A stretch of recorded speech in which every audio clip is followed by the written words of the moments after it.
today with APA Insurance. On the bench today, folks, trying to get some sanity back in effect.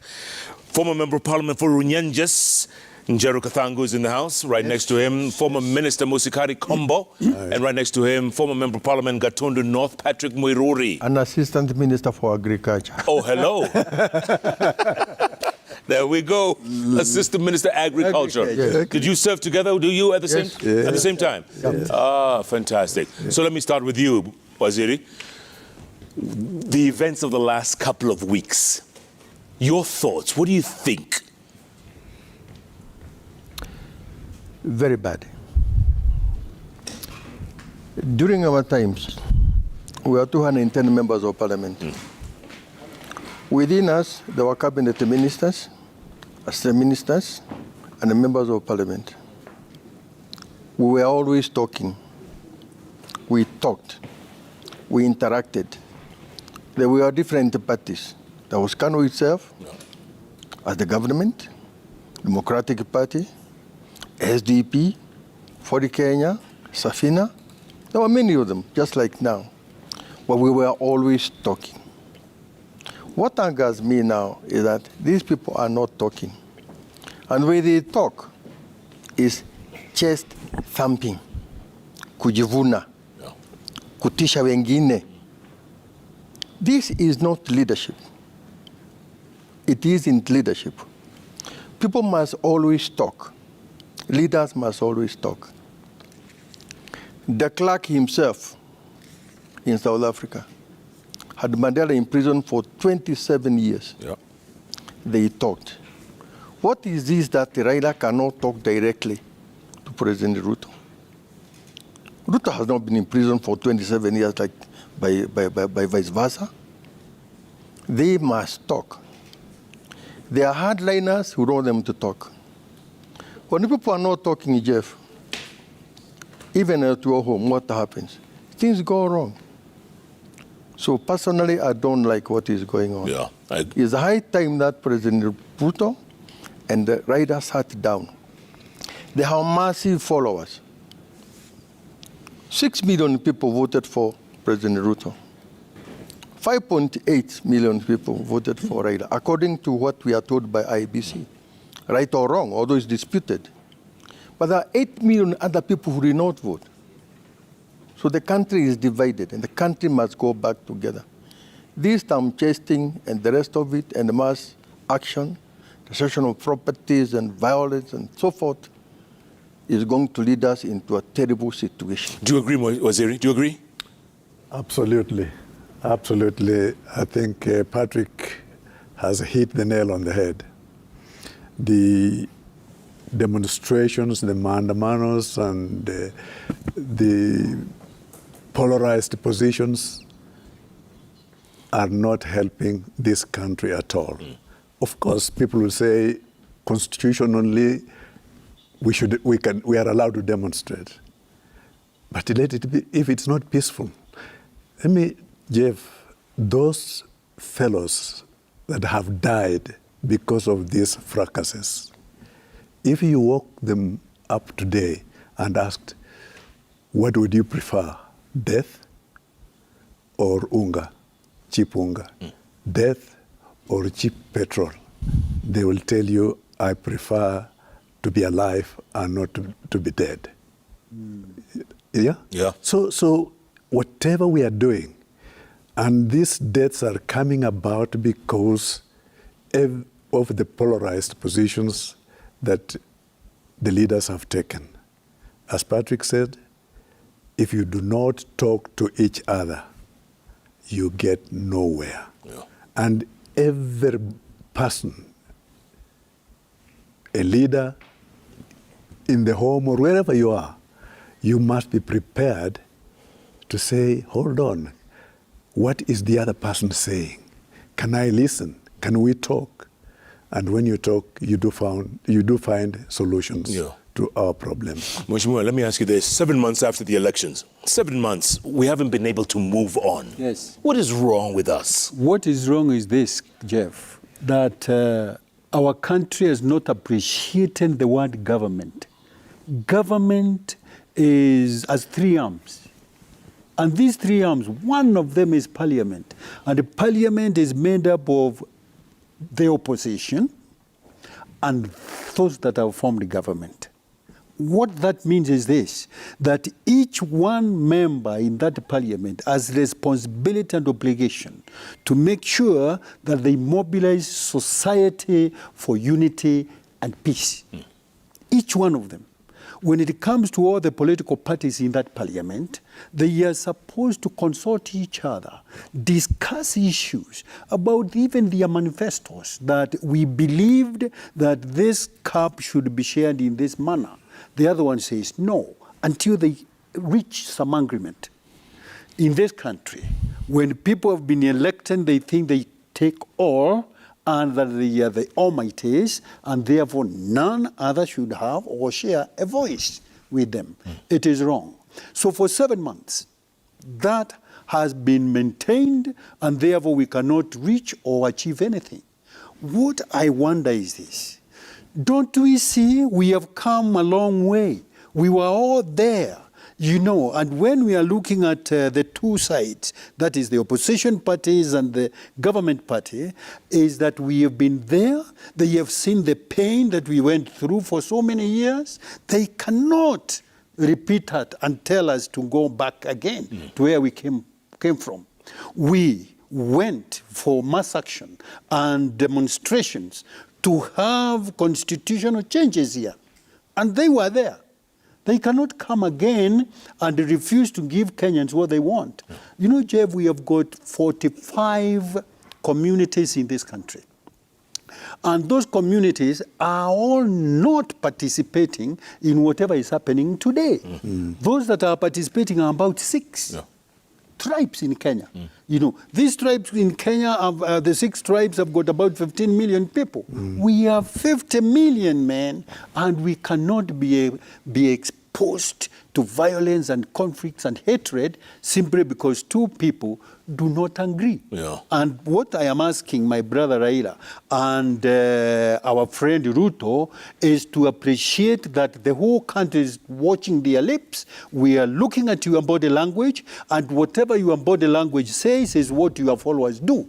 If you are saying you cannot listen to each other, we also won't listen to each other.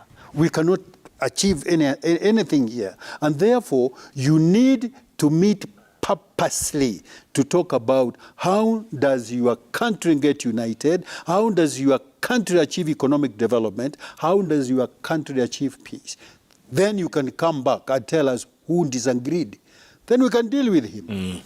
Waziri, let me ask you this. It seems like deja vu to a lot of political experts. Like we've been here before. You know, 2007, 2008, we called it coalition government. 2018, we called it handshake. Now we're hearing a term called bipartisan. Tomato, I mean. No, but we've been here before. Right from 1992, when the clamor for multipartyism was on, we did what is, we went into the streets and demonstrated and so on. But by that time, we were looking for a two-party system. We were looking to restore multipartyism that had existed at independence. So we must start trusting them, and when we disagree, we find ways of making sure that we correct them in a manner that not more lives are lost. And I think for me that's the way forward. Waziri, already there's disagreement about the way forward. You talk about the way forward. There's disagreement about the way forward. This is bipartisan. The president insists it has to go through parliament. Former Prime Minister says, you know what, I want something akin to what happened in the Kofi Annan talks, 2007, 2008. I mean, where are we going with this? We must be candid and look at where things are. Look at the parliament itself. From the year 2007, when I left parliament with my colleagues here, there came some accusations that we had increased our salaries. Kenyans were very, very angry. I remember in the evening, a man that is called Boru from Muranga, he would, from 10 o'clock to about 12 o'clock, that these members are greedy, they have increased their salaries, they have mortgages, they are stealing CDF money, they have sent themselves off with 1.5 million shillings, all those accusations. When it came to the elections, like in central Kenya, only a few of us remained. I remember it was only Martha Karua, Peter Kenneth, Uhuru himself, just about 3 or 4. All of us were thrown out because of that accusation, true or wrong. But then what happened thereafter is that things changed. Members of parliament are now the ones who are there in the parliament, like the ones, and I don't want to mention them, but it is true that you got to have a lot of money to be elected to parliament, by hook or crook. The rules that were there during your Georgia's time that you cannot spend a certain amount of money are no longer there. So you must be well armed with a lot of money to be elected a member of parliament. In between, you look at some of them, they have dubious characters. I've seen a member of parliament shoot somebody dead somewhere in Western. During the fracas of the elections, he's elected, nobody cares. So the kind of members of parliament we have now, and I have no quarrel with them, there's a problem there. So when now the president says the solution will come out of parliament over this impasse now, I don't see that as a solution. So I see it as a way whereby, as the IPPG, people, non-partisans, be involved in these discussions and the demands by the opposition, Mheshimiwa Raila Oginga Odinga. He has issues. But then the government is not responding to these issues. Instead of responding, they go to church, there are insults, a lot of time wasted. So this is not the way forward. Now, the way forward in this country is simply knowing that your brother is your brother. Raila is a brother to Ruto. They have worked together. They know one another very well.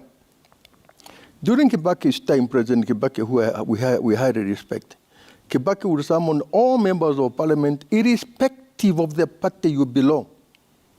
President Kibaki would sit down there himself, personally, taking notes in his own handwriting. And he would tell us, this is Mr. Murage, control of the State House. Do you want him here? If you don't, I'll ask him to leave. So we tell, okay, fine, let him remain. Kibaki would take the whole morning listening to everybody, every corner of this country, and take notes. And then, so there were people who were talking. But now in this government, the opposition and the government, they are not talking. They are simply thumb-chasing. This thumb-chasing and intimidations and the threats must come to an end. Yeah. So it angers me that I come from Kiabu myself.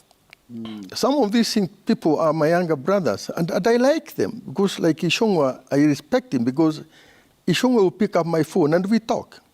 But they must be corrected. They must be corrected that it doesn't augur well to do what is going on now, that we are going to do that, and it is done.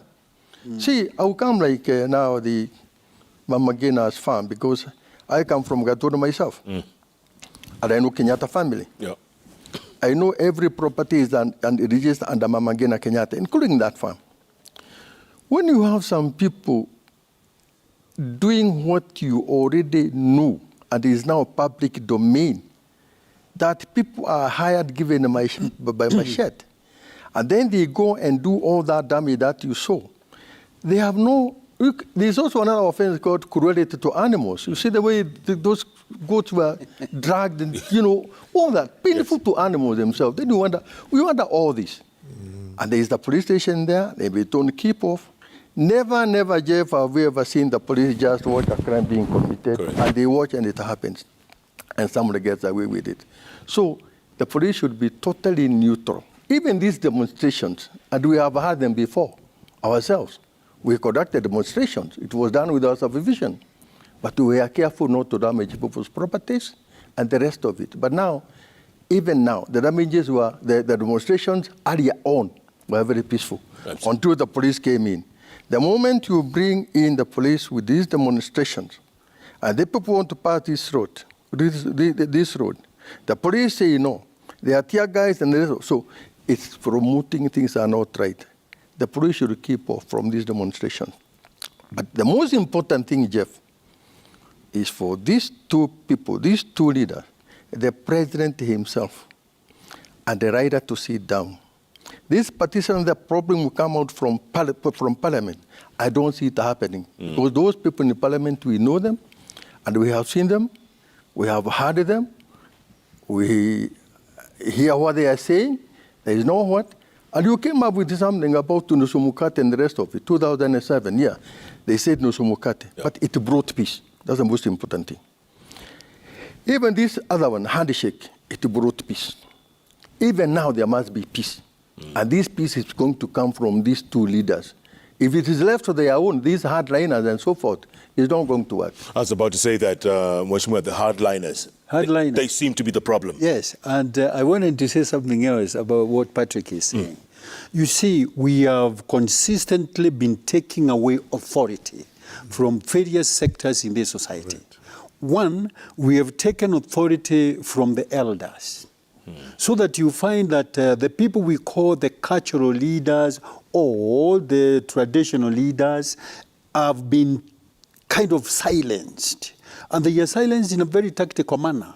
That you go out there and you want to say that the church should take that responsibility.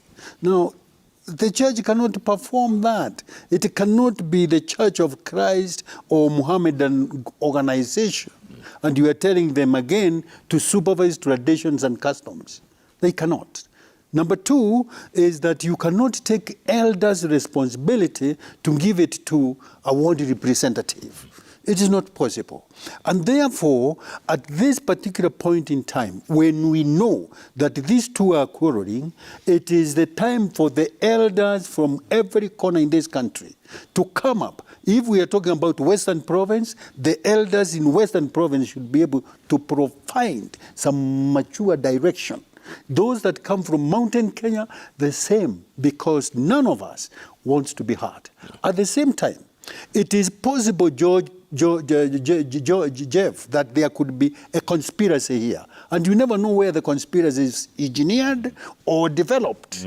Meaning that there could be a group in this country that is working a way to eliminate others. For example, when a whole community is represented by people who chest thump themselves, they are hated by their own people. They are disliked by the rest of the nation. If they are the ones representing your community, then you are left without any voice. Meaning that the other side could be very happy that we are eliminating those fellows so that by the time they get to where they want, then a certain community is not part of it. What I am saying myself is this. We are now at 60 years. Yeah. At these 60 years, we would want to see, that is 2 generations, man. We would like to see there is change so that the grandchildren of Raila Odinga and maybe the children of Ruto can be able to say, my dad did something to get this nation built correctly. If there are things that have been wrong in the past, rectify them. And they have got the opportunity to do that. Now, if they continue to talking like sometimes young people who have hurt themselves in small little games, then we are going to think, oh, were we wrong, by the way, by believing that these people could do it? You know? Yeah. And that is the way they should do it.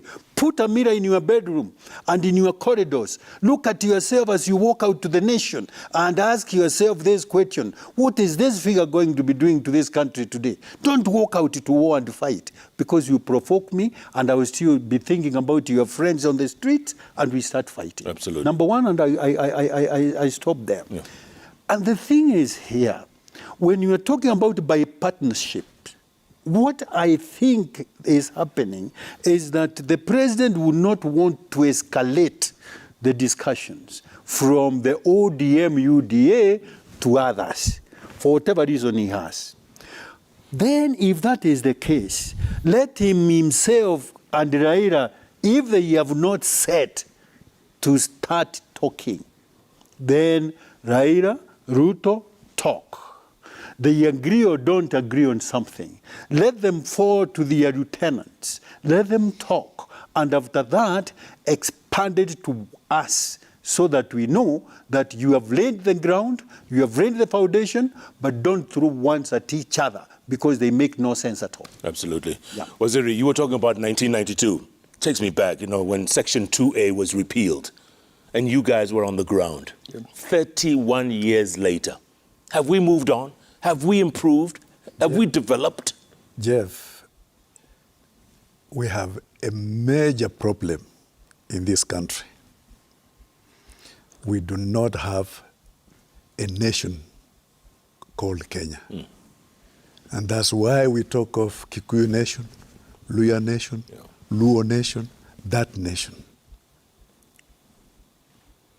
The day the leaders of this country will start saying to themselves, we shall behave like Julius Nyerere. We shall behave like Mandela. So that we create a Kenyan nation. Our problems will go. From 1992, we had a cause, and our only cause was Section 2A. We want to return multipartyism. We did not think beyond that. Right.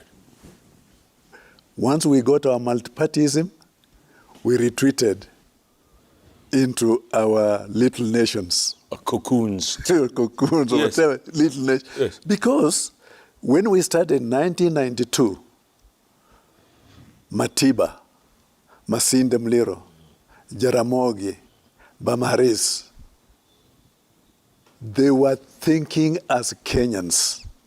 And they made us young people, whom by then we were nicknamed Young Turks.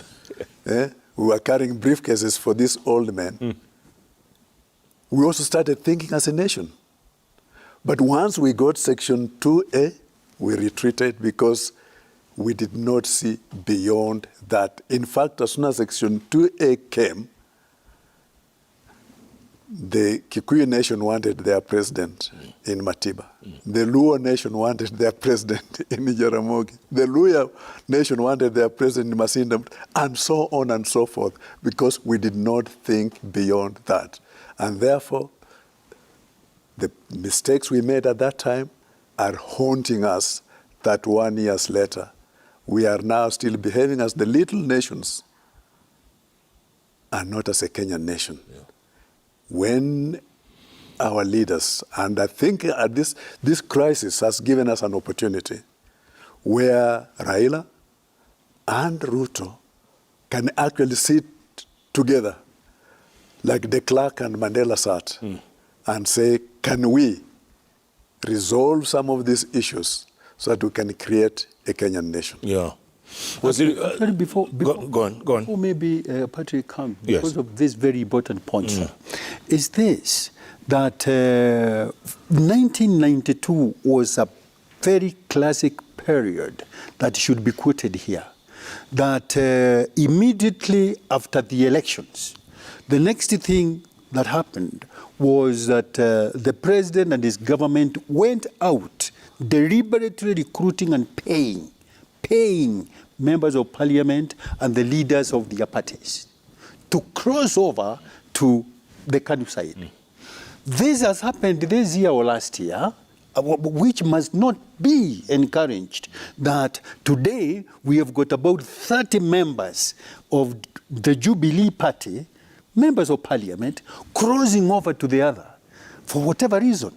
They have never told us what reason there was, but they just crossed over. And then they even closed the offices, right? Why? Because those that were involved in signature and water view for the bank were taken away by that system. Now, we want to say this here, that it is not correct, it is not political leadership, it is not governance that you supervise the death of other political parties.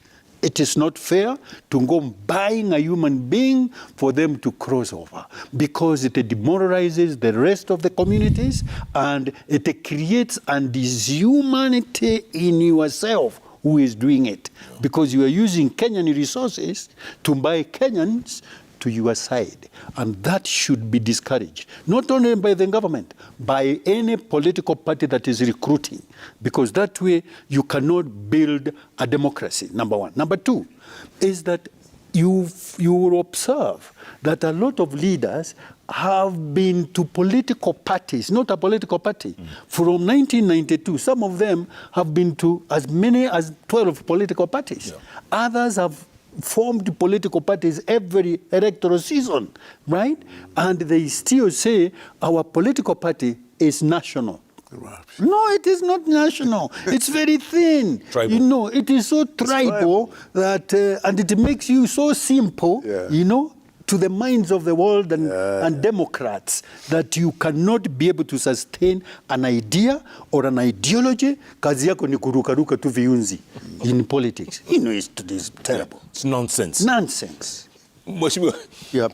you were in Parliament from 97 to 07. Yes. Right? Yep. When you look at today's Parliament, what do you see?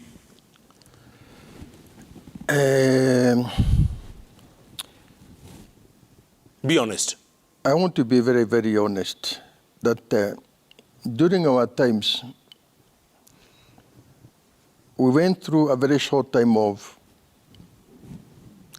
looking for votes. In fact, it was only 3 weeks, not more than 3 weeks. Within those 3 weeks, from 6 o'clock in the morning up to 6 p.m., you had the vehicles, you went around, showed your ideas, and then the election is done within 3 weeks and end of it. Now these days I see things myself. And it's good to told me is I see things myself. I see a guy, he wants to be a member of parliament somewhere in the central, even where I come from. He comes only about 2 weeks. He comes with a helicopter. He fools the people. I am so rich, I own this helicopter. Where he lands, there are the lorry roads of unga packets, and everybody is given 2 packets of unga, plus 200 shillings kitoyo. A mammoth of people, thousands and thousands. They go out chanting the name of that person. They do not even know where he comes from. They don't know his home, and he's elected. Those are the kind of people we have in the parliament. And that is the truth of the matter. So they are there to ensure that they return what they spent. So they are there for themselves, and they don't care. This is the kind of parliament where you go to have a lot of money to be elected, and within those 5 years, then you have your returns. So this parliament, when it so that it can sort out the problem that in this country, I say zero.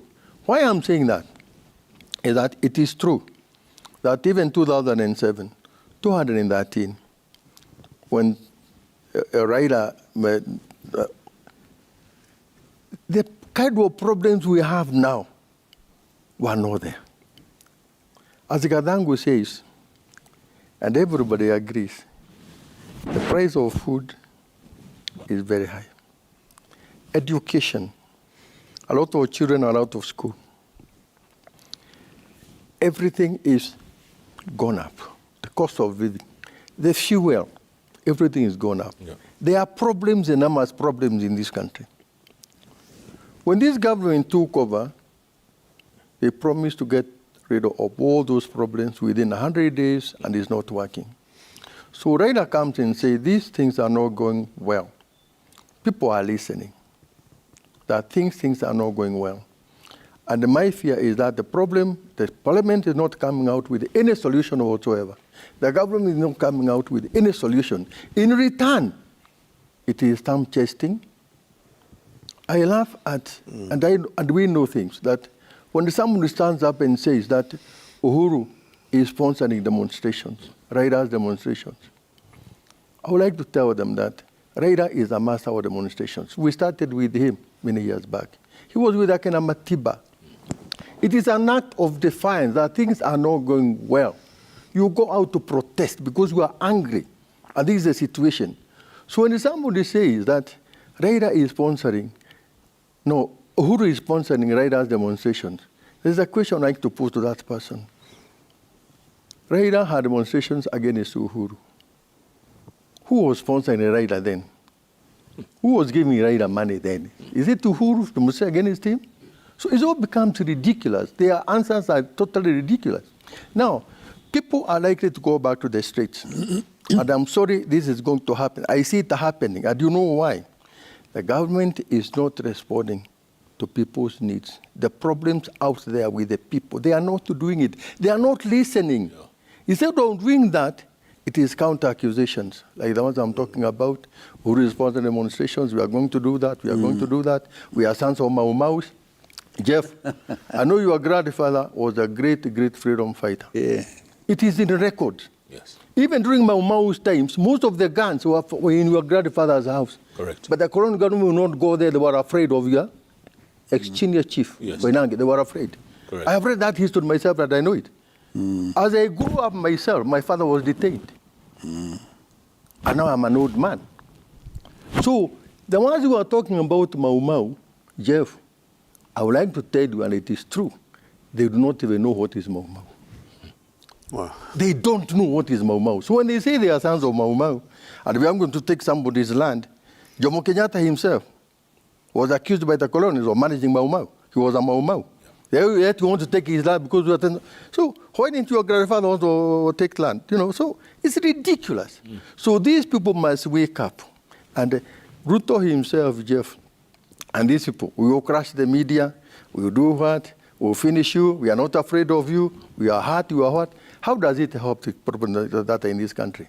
So they are giving Raila a great mileage in all this, in what is happening, because the government should forget about the past. It should wake up and say, okay, we took over the government, let's not keep on looking back at we inherited from... Why did you take over the government? You campaigned for it. You said you are rid of this problem. Yet you are not doing... And when you cannot, you are blaming the previous regime. Or this regime did that and so forth. This, Jeff, is not helping. It's not helping in the Mwananchi and the rest of it. Let me tell you what's happening in Gaturu, not because I'm told. Houses are being broken into. You know what people are stealing? Unga in the house. Food in the house. You can't leave almost arrive by banana in the shop. It's gone. It's gone. Cattle and so forth. So people do not know what people are feeling inside. Then the projects that were started by Uhuru, they are saying, no, we abandon that. We took off this one. This was not because of that and so forth. We cannot live with these people always blaming and blaming and blaming and blaming. No, Jeff, my father was detained. If my father had died in detention, I would not even have known him because I was too young. But he came back. I was there, saw him for the first time. He took over. He was arrested by his own elder brother, who was a tribe, you call them TP, tribal police, TP. His own brother arrested my father. Later on, when I grew up, I asked my father, tell me, you like your brother so much. But he's the one who arrested you and put to detention, leaving us alone to suffer. My father told me, look, he was wiser than me. He knew if I'm left with the home guards, they will kill me as they were killing other people. He took me to detention because he knew it was safer for me to be there. And when Kenyatta then took over, he said, let us forget and let us move on. Because you see, the Kikuyus were against another Kikuyu. The terror was between a brother to brother during the Mau Mau days. They were killing one another. People in the forest, Jeff, you know that they are very, very few. There are very few terrorists. Most of the Kikuyu people are detained in detentions. We ourselves, we lived in the villages. We are also detainees. Almost everyone was detained in Central Province during the colonial days. But when Kenyatta came, he said, let us forget all these kind of things. So Ruto and his group should not always live in the past. That Uhuru did this, with the anger. Yeah. Gachagua says, I was arrested. Jeff, we too were arrested. Sure. Kanangu here was arrested for a long time. Absolutely. Me myself had a case in Satan that lasted for many, many, many years. This government should now not live in anger anymore. They should move forward and tackle the Kenya's problem because there are many. There are many. They should not always bend that we inherited this, we inherited that, we inherited that. Look. Waziri, do you agree? Do you agree? I have difficulties. When we start politics of Mau Mau, and I will start politics of Dinia Misambwa. I don't think that helps this country at all. That kind of politics. Who was detained 60 years later, we will not create a nation. And that's what I was talking about earlier on, Jeff. So I have difficulties, whether from Patrick or from anybody else, when we start these narrow arguments about what happened to so and so and so and so.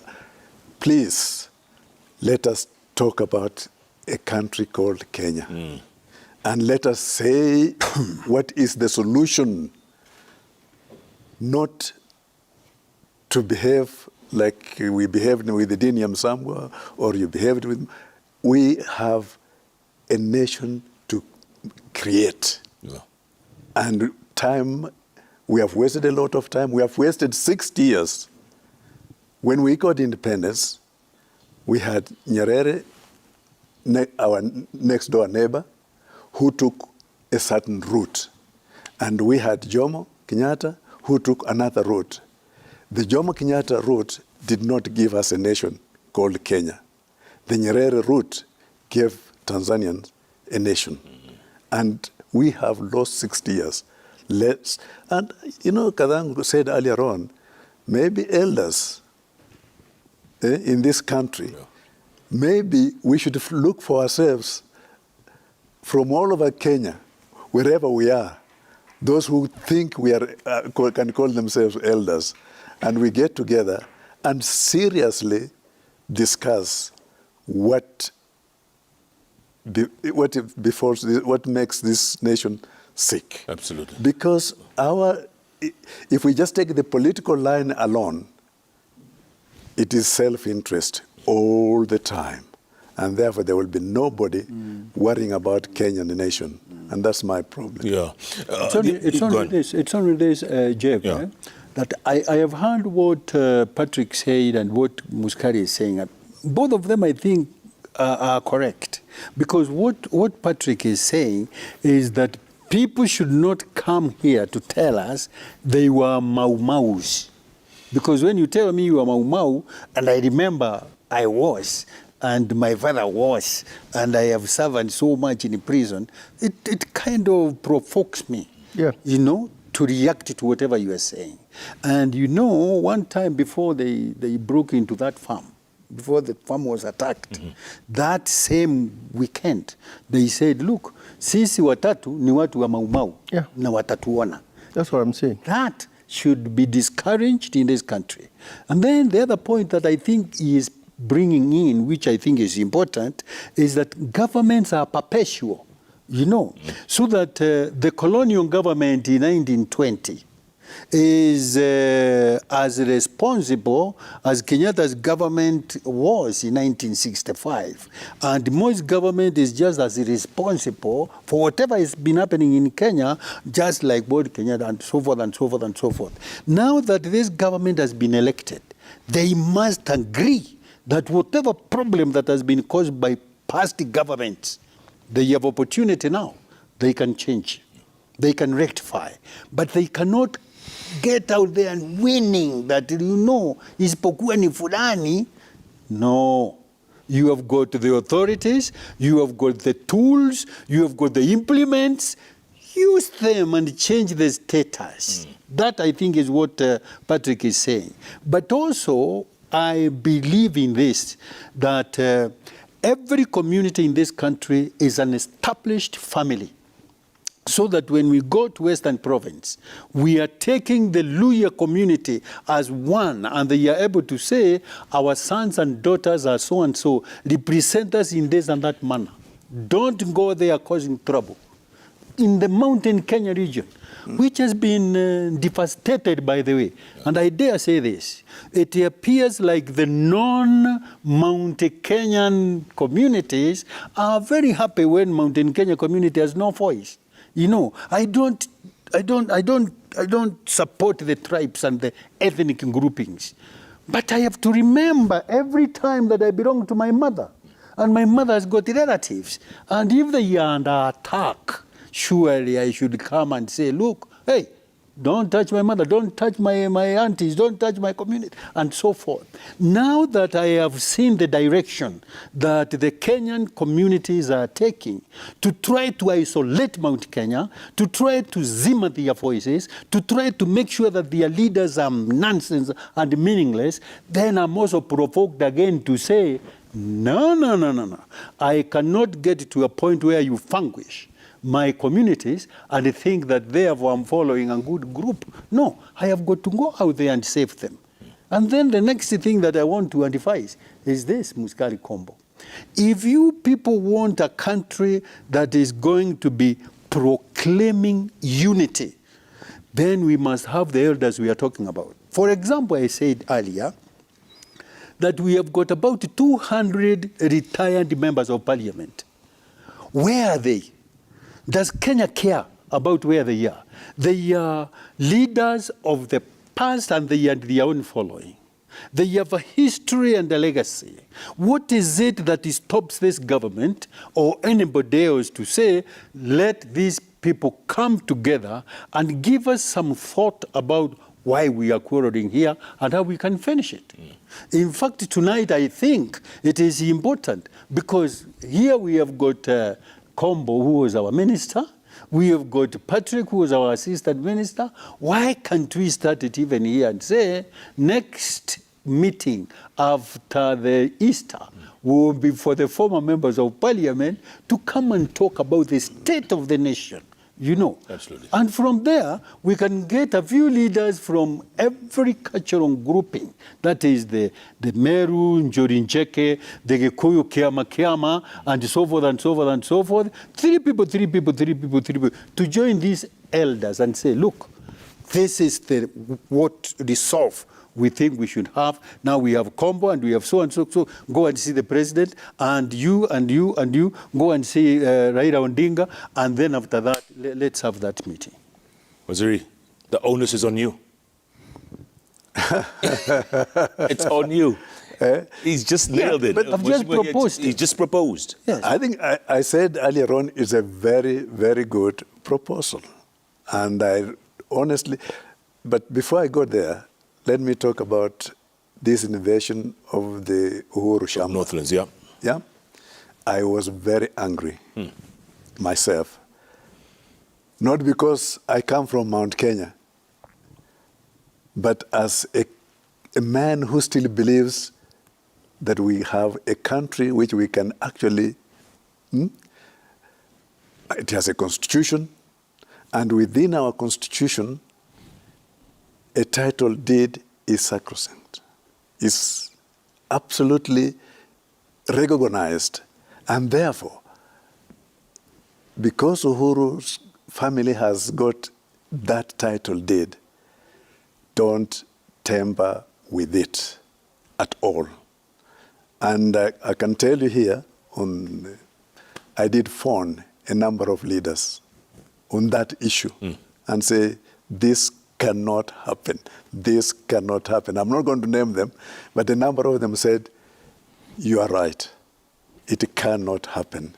So it is something that has got to be condemned by everybody of goodwill. Yeah. Because there are many, and that's not the only family that has got huge tracts of land. You know, there are many families with huge tracts of land. And if we start going that way, then we got the Zimbabwean route. And it's not right. And having said that, again, something which I say also quietly, and I say, these families with huge tracts of land, let them hear us, and one day come together and say, hold on, we are going to give away this and that and that and that, because there's only so much that one individual can have. I'm enjoying my retired life from Parliament, and I've realized this good life after Parliament. It's a good life. I enjoy Jeff. I enjoy my golfing. Yeah. Twice a week, I play my golf. I enjoy sitting with my grandchildren, watching football. Like today with my new playing and my new fan, and you are keeping me here. Jeff. Don't worry, they'll lose anyway. I'm finishing. And I really enjoy that. I visit my families overseas. I have a family in Europe, I have a family in US, I have a family in... It's a good life. Yeah, it's a good life. So I enjoy that life very much. And what I would like to say, that as an individual, there's only that much you can hold on. Absolutely. Mheshimiwa, you want to say Thank something? you, Jeff. Yeah. Jeff, let's not just presume that it's just Kenyatta family who owns land in Kenya. Very, very many people do own large chunks of land that's what I in said. Kenya. Yeah. If you go to Asingishu Akena Kibor, Great Kibor, thousands of acres. Yeah. Many of them. If you go to Laikipia, you find Europeans, they own as much as 700,000 acres of land. So now it's not just Kenyatta family that owns land. I agree. So, Jeff, let's look at the problem that is facing the country now, because that is what is most important. The economy is in chaos. The dollar itself, you know why it is. Yeah. People are hungry, there is no food. As I told you earlier, what's happening in the countryside. Right Honorable Raila is saying, get subsidies to reduce the price of common foods for the common people. Say that problem we sorted out. Ruto is saying that problem we sorted out in the parliament. I've no faith in that parliament myself, and so is Raila and Martha Karua. So what is the way forward? There is only one way forward, Jeff. The government itself must come up with these solutions. They must not always be attacking Raila, like somebody is saying you are old, nobody wants you to die. Forgetting that death is a gift to everybody. You can die young, you can die old, you can die old. So let the government come out, Jeff, and sort out these problems without blaming other people and the rest of it. When they come to the demonstrations, we have heard them before. Let the people demonstrate. It is their right to do that. If the police decide we will be fighting these people, their own people, a war between the police and the people themselves, how long will it continue and for how long? This is the big question that the government come out and get a solution over it, because we don't want Kenyans fighting with each other and with the police and the rest of it. Because that is the only way forward. And the way forward is for President Ruto, not to listen to his hardliners. We are swearing it is Nusumukate. I am positive Raila doesn't want Nusumukate or anything. He has said he doesn't want that, and I'm sure he means well for this country. And so is Martha Karua. Jeff, let me ask you something. If Raila was not there, and Akena Martha Karua, Akena Kalonzo and the rest of it, who would be talking against all these things that are not going well in this country? That is making the common person suffer, sleep hungry. They are doing it for the common good of the common person. Let President Ruto listen, come out with the solution. They sit down together, they work it out for the good of this country. Absolutely. That's what I'm asking them. Sure. Waziri, let me ask you this. You were talking about Jaramogi, Oginga Odinga, you're talking about Kenneth Matiba, you're talking about Masinde Muliro. the old guard, if they were alive today, what would they think? I think they would be shocked at what is happening. Because those people were Kenyans. Those people believed in the sanctity of life. Those people did not want anybody to die.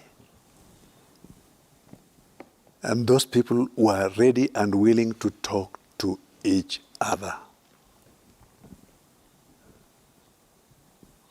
Masinda Mliro once said to me,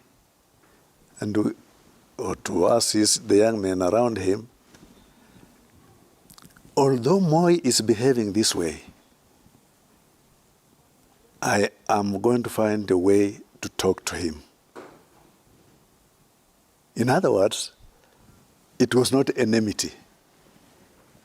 It was finding solutions to problems of the country.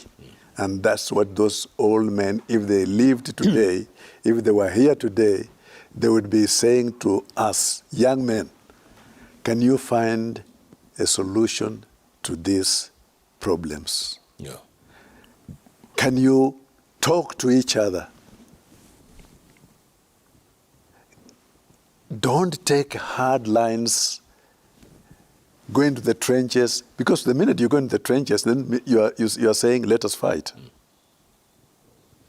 And when you fight, unfortunately, the generals or the politicians declare wars, ask the generals to take their soldiers to the war front, and it is those soldiers who get killed, not the politicians and not the generals. It is those soldiers. And so the people we are taking into the streets are the ones going to be killed. And those old men would not have liked to see such a situation. Absolutely. The way forward. Go on. Of course, you cannot have an army that will not expect death. Yeah.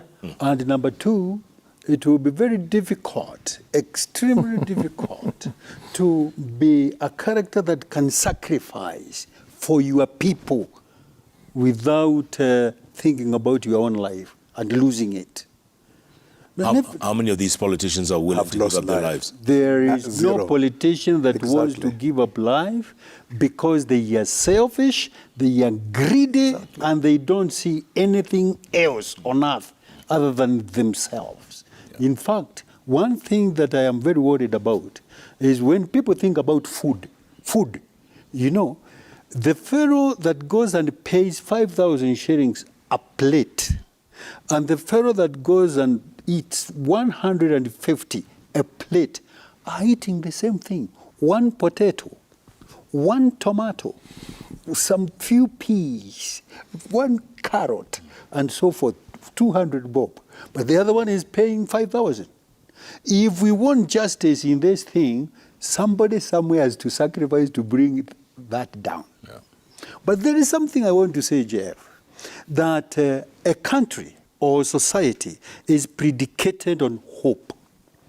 That anybody who is a politician today must have created some hope in the people that elected them, including those who elected the president here, right? He must have given people hope that when I get in there, it will be and.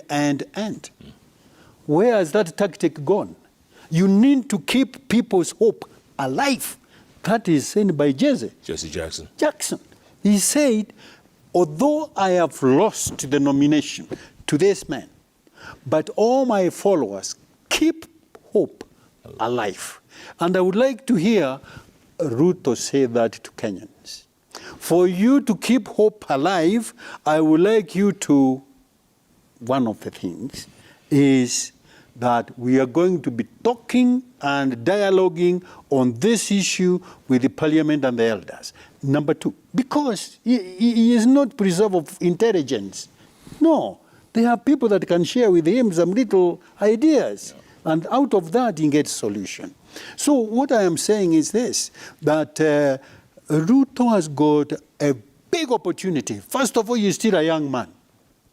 Don't be in a hurry, Ruto. You know, you are a young man. You are the president of the republic. You could be elected for very many times. Don't think about changing the constitution because the people so decided. Let it be there.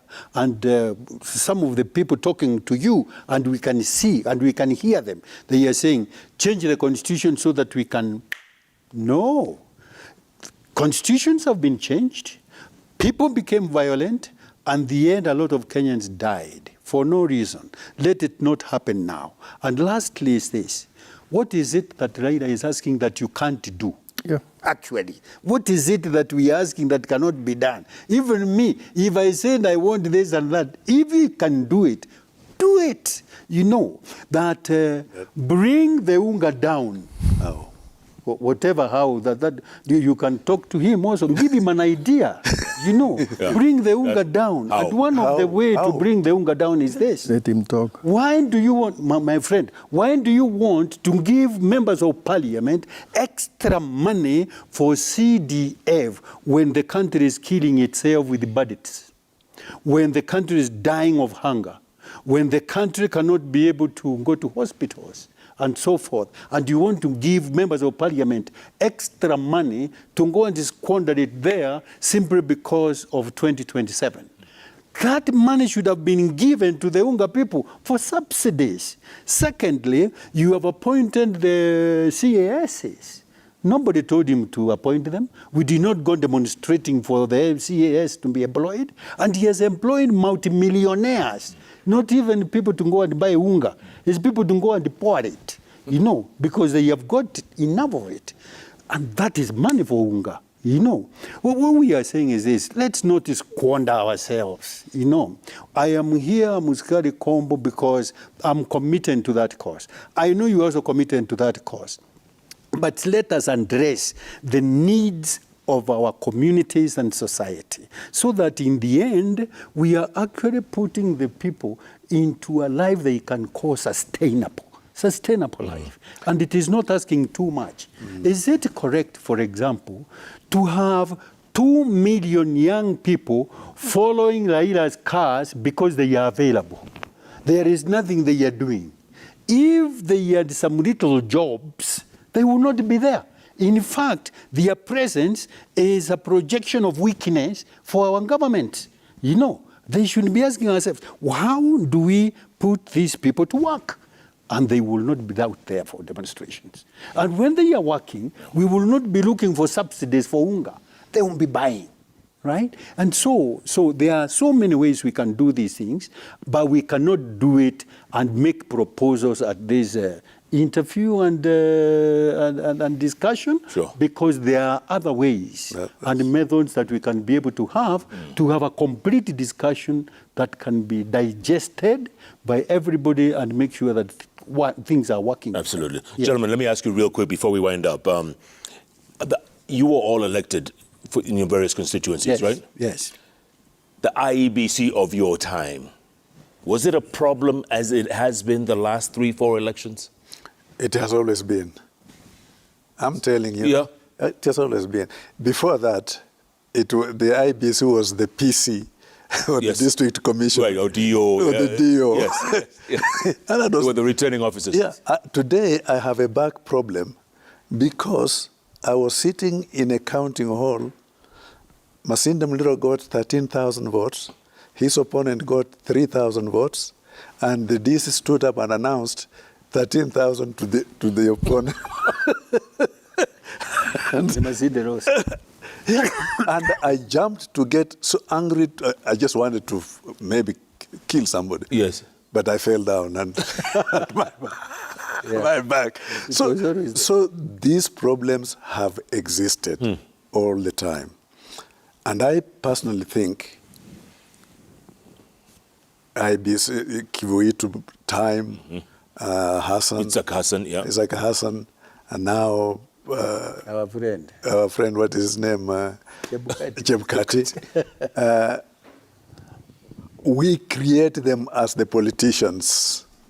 Those are our creations. And when we create them, we don't follow the Constitution. and which has laid down how things should be done.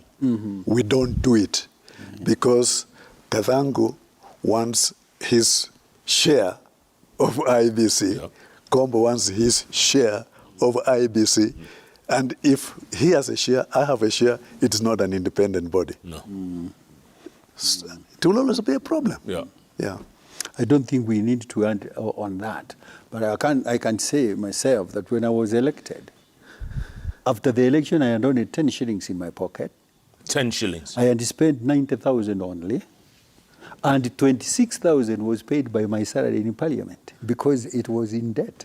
So I had actually spent something like 60,000. What I want to say is this, that the conspiracies I'm talking about are the ones that kind of spoil our institutions. You know, who do we have there? Now, to answer that question, then somebody must favor somebody, right? We want so and so. So, crook, go ahead and do it. Right? Now, that is what spoils. But if the politicians do not go to the IEBC to talk about who is our preference, it will not happen. It didn't happen in Runyenjes. You know, nobody came to assist me, and the people said, we are electing Kathangu now. You know, we want to see another kufanya nini huko. So with that 90,000 shillings, I was in Parliament. 90,000. Yeah. Wow. Hey, Jeff. But in the morning, I could walk without a cup of tea, tempo bottling. Hey, Jeff. Yes. The IEBC, the problem, as I saw, was with the Kivuitu. I saw it in the KICC. People trying even to snatch files from Kivuitu to announce the winners, and it was terribly chaotic. There were no policemen there. The other one was in 2007, and the case was followed, and the people died, many of them. Now, Chebukati, what we hear, things like servers, we are hearing them now to be opened.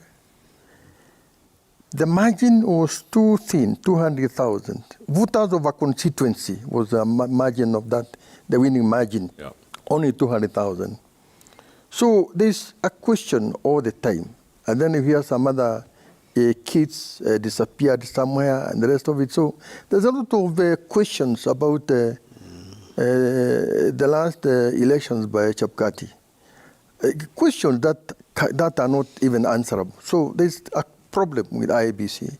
And I think right has a point when he says, we can't have this kind of a thing. Yeah, so now, what needs to happen, though? What needs to happen? Exactly. What needs to happen, I go with that the political parties, just as happened during Kibaki's time, the political parties, depending on their strength, have themselves appoint their representatives during the elections. The political parties, depending on their strength, have a say in who is going to represent. Waziri, you disagree? Yeah, You disagree? I would like to see an independent IEBC. Can it be? Can there be, like you said? No, but it can never be. Let me say, I would like to see a body, people going there, nominated by an independent body. Yeah? The IEBC. Go on, finish. That's what I would like to see. Because so long as the political parties are appointing people to be members of IEBC, it cannot be called independent. It's biased. It's who pays the It's not, I can't call it bias, Jeff. I would say this way. When a political party has got his own appointee and another one, and there's already checks and the balances within that IEBC. I know we can debate. There's imbalance. Everybody is now, if it is DP, they are looking at it. If it is SDP, they are looking at it. So there's accountability. People are watching. Is my party going? Are my votes going to be? Are my party votes going to be interfered with, especially presidential votes? But when you have somebody nominated by the churches, the kind of churches we have, that group, and the other group, and the other group, you purely agree with the Raila, that you are purely having the president have his own, all of it, all of it. So let me come to another point, Jeff. When it comes to institutions, we created institutions so that they can be dependent and be their own. They can make their own decisions and decisions alone. Yeah. But you find that a lot of these institutions, like the DPP, a lot of interference. In his own admission, I was coerced, I was ordered, I was that. So that line of it, even now, people are arrested during the demonstrations, and he is told, withdraw the charges. It doesn't go like that. Let the cases continue. Some of the murder cases have been withdrawn. Murder cases have been withdrawn. And murder is a capital offense. That's when people are killing one another for money, for whatever reason. So we have lost sight of ourselves. There's a rule of law, I think, for the rich and for the poor and the rest of it. But coming back to the point why you brought us here about the future of this country, Jeff, is very simple. The government must answer to Raila's demands. Because Raila's demands are the people's demands. And if it doesn't? If it doesn't, then the consequences will be bad. I think back to the streets. That's not the reason why I came here. Oh, I'm talking for myself, not about you. I think exactly. Because if we take ourselves as elders, we have also got to take a certain position where we do not take sides. Because when your children are quarreling and you take side that I belong, this is a better child than this one, how do you bring them together? For me, I came here so that we can discuss and tell Kenyan leaders that the way forward is to talk to each other.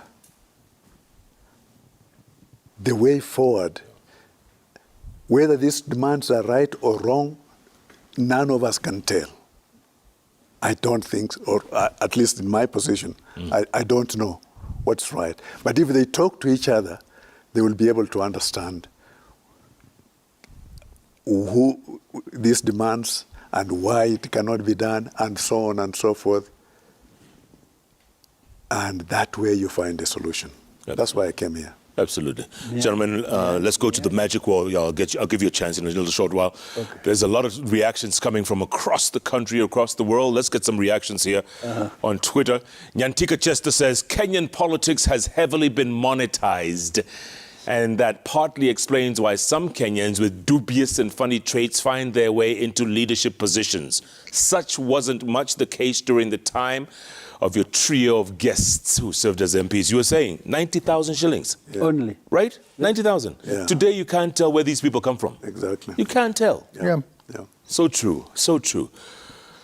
Okello Mwalimu says, can the veteran politicians opinionate on roadmap to permanent resolutions to perennial political unrest after every election? Yeah. In their considered and balanced opinion, should a president who's eyeing a second term be allowed to play a pivotal role in reconstituting the polls body? Wow, very interesting. Waziri, what do you say? Why is it perennially we get, at the end of an election and there's violence and there's chaos and there's madness? Why? I think the gentleman there has a point that we have these perennial problems because we do not believe in the process. When the election takes place, we have no faith in that process. Correct. And that's why we have all these problems. Absolutely. Yeah. Even though they say before, I will accept defeat. Yes, but exactly. Right? Yeah. The moment they're defeated. Yeah. All right. Good point, Okello Mwalimu. Thank you for that. J.W. Mungai says, ask these elders, don't they feel the current Ruto government needs more time than the 6 months they have been in power? Mheshimiwa, what do you think? Why? He said 100 days. Yeah, but 100 days is, 100 days, within 100 days. Some of it, he said, by the time I put the Bible down, and then 100 days. Now they got, how many days now? What do you think? Do you think they should be given time? The issue is this. It should not be the people to propose addition of time to the president or to the government. It is the government itself that should be telling us that they would want more time because of A. But they have been asking, they have been saying, give us time. They have said. Yes. They have said, give us time, but very incoherently. Incoherent in this manner, that they are not telling us what they want to do. So in fact, if people do not have proposals and suggestions about what they want to do, of the things that they understand it, which manifestos they are already given, it simply means that if we are going to give them time, they will be benefiting from something they don't need. And therefore, according to me, is that we need a comprehensive request, political request, because it is nothing else. Political request by the president to say, my people, I have encountered A, B, and C problem. And that problem can only be sorted out if you give us time to consult further. What do you say? Jeff, this mythical 100 days is a political gimmick which was borrowed from the US, and people start parroting it without really thinking. Because 100 days, you are elected, you need to put machinery in place. That putting machinery in place itself will take you more than 100 days before you start operating. So my advice to politicians and future leaders, don't parrot this kind of things and which don't make sense at all. Absolutely. And they're unsustainable too. Yeah. Babu Michael K.E. says, it'll be sad to revert back to protests soon. Two sides which were expected to interact in the so-called bipartisan talks are now in a blame game, and no meaningful and constructive talks are going on. Who is fooling who? They are fooling both sides know each other. So I mean, they are playing cards. Yeah. Someone by the name of Flat Screen says, what an old man sees while seated cannot be seen by a young man even on top of a tree. The three old men are honest, straightforward, and forthright. The stalemate obtaining can only be unlocked by Ruto and Raila. Kenya needs peace. Correct. Kenya needs peace. Gentlemen, you have 2 minutes each, concluding points. Let me start with you, Mheshimiwa.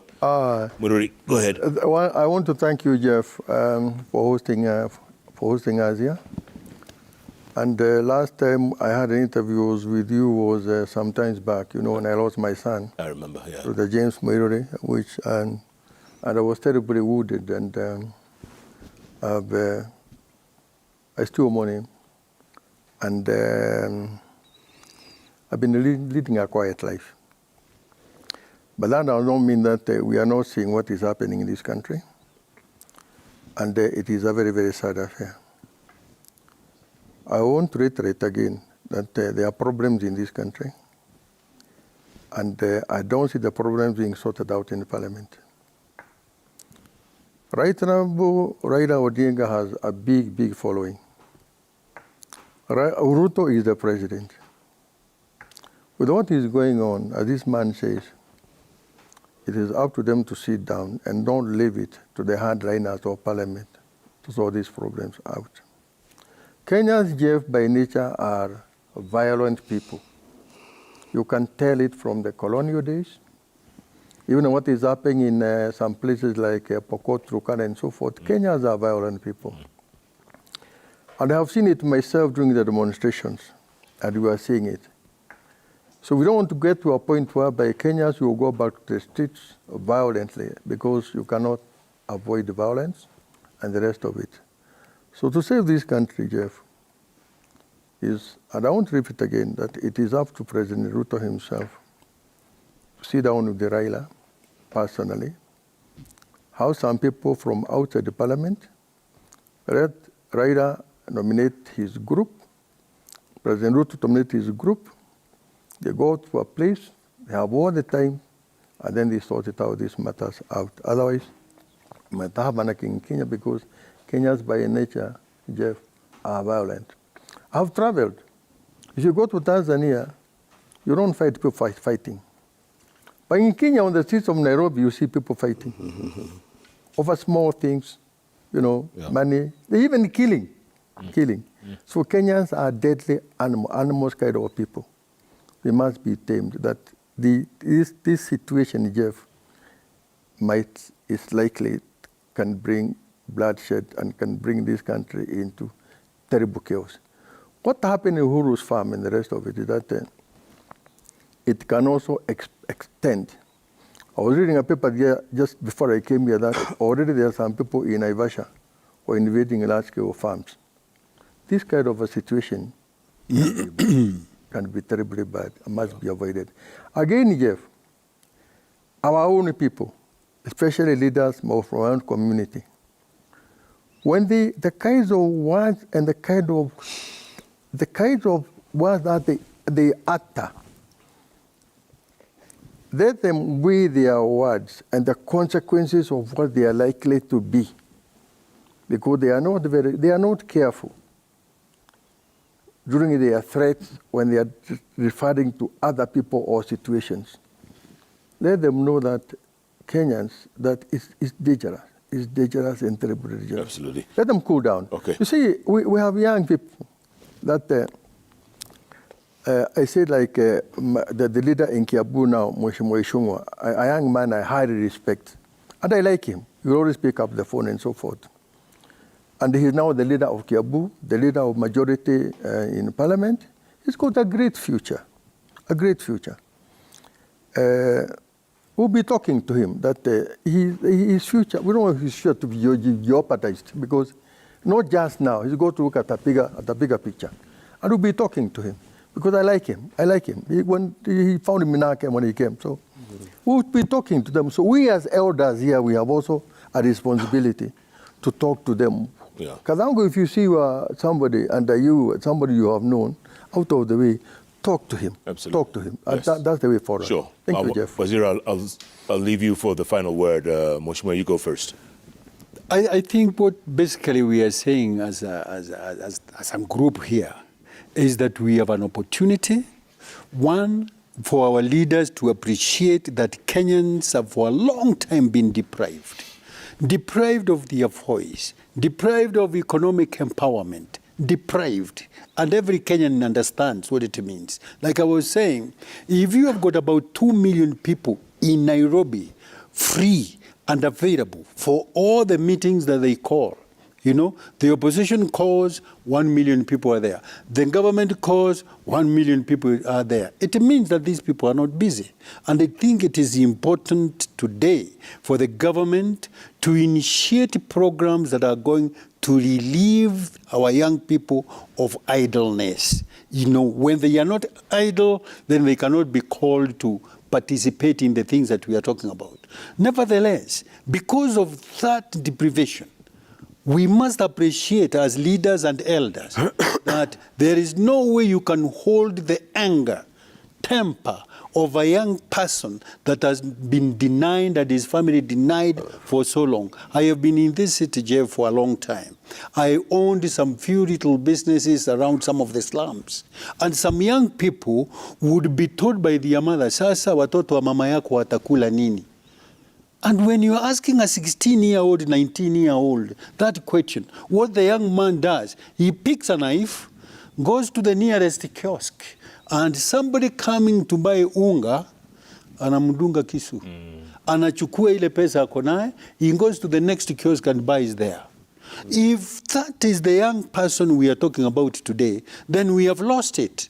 Meaning there is going to be war that Kariuki is talking about here on the streets of Nairobi out of nothing because people have got reason to fight. Yeah. And therefore when there is a rallying call that your mother can be relieved of that problem if we demonstrate and tomorrow, then they will all come.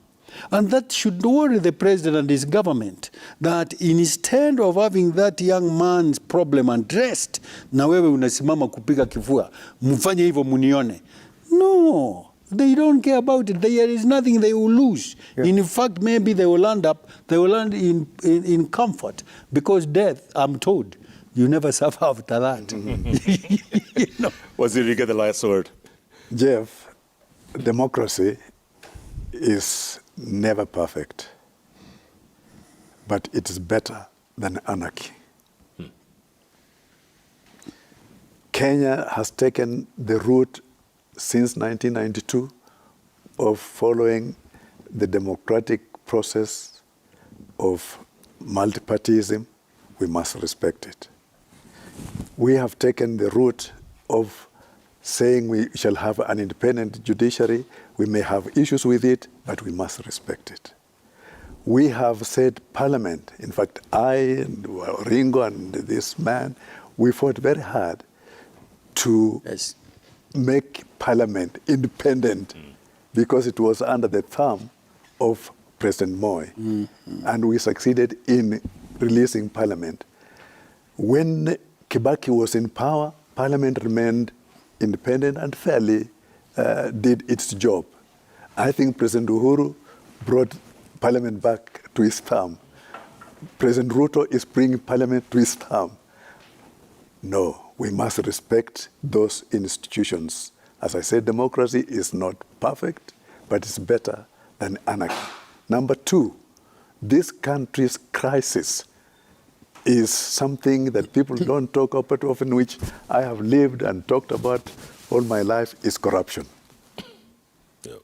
Until we get leadership that is prepared to fight corruption, all these demands we are making, we shall not make enough money to bring UNGA down because we shall spend our money into corrupt things, and so on. When Uhuru brought parliament under his thumb, that's why people would die, and KEMSA, money is being stolen for hospitals in KEMSA, and parliament could not raise its finger and shout and say, there's something wrong.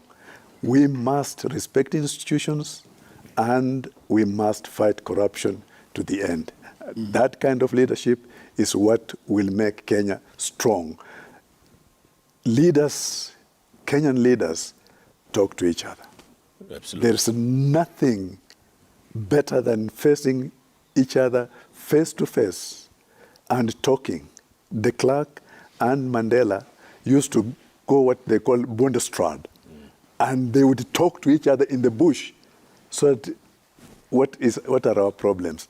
Kenyan leaders talk to each other. Even in the house, you and your wife, Jeff, if you don't talk to each other, chaos. Well put, well put.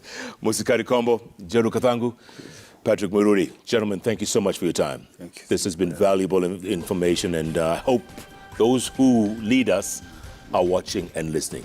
That's the most important thing, folks. You heard that. Leaders talk to each other. And I keep saying, let's keep talking. Because the moment we stop talking is the moment we start fighting. And you don't want to go down that slippery slope. Listen to the wise old men. Are you listening? Are you listening? Remember, JKLive is powered by APA Insurance, where you know life can be unpredictable. Accidents can happen, or unexpected illnesses can leave you with financial burdens. But with APA Insurance, you can protect what matters most to you. Whether it's your health, your car, your home, APA Insurance has you covered. Don't let unforeseen circumstances bring you down. Ensure your happiness today with APA Insurance. And here's wishing all our viewers a happy rest of the Easter week, culminating in Easter Sunday. Thanks so much for being a part of Jeff Koinange Live. Good night, good luck. God bless Kenya. Happy Easter, gentlemen.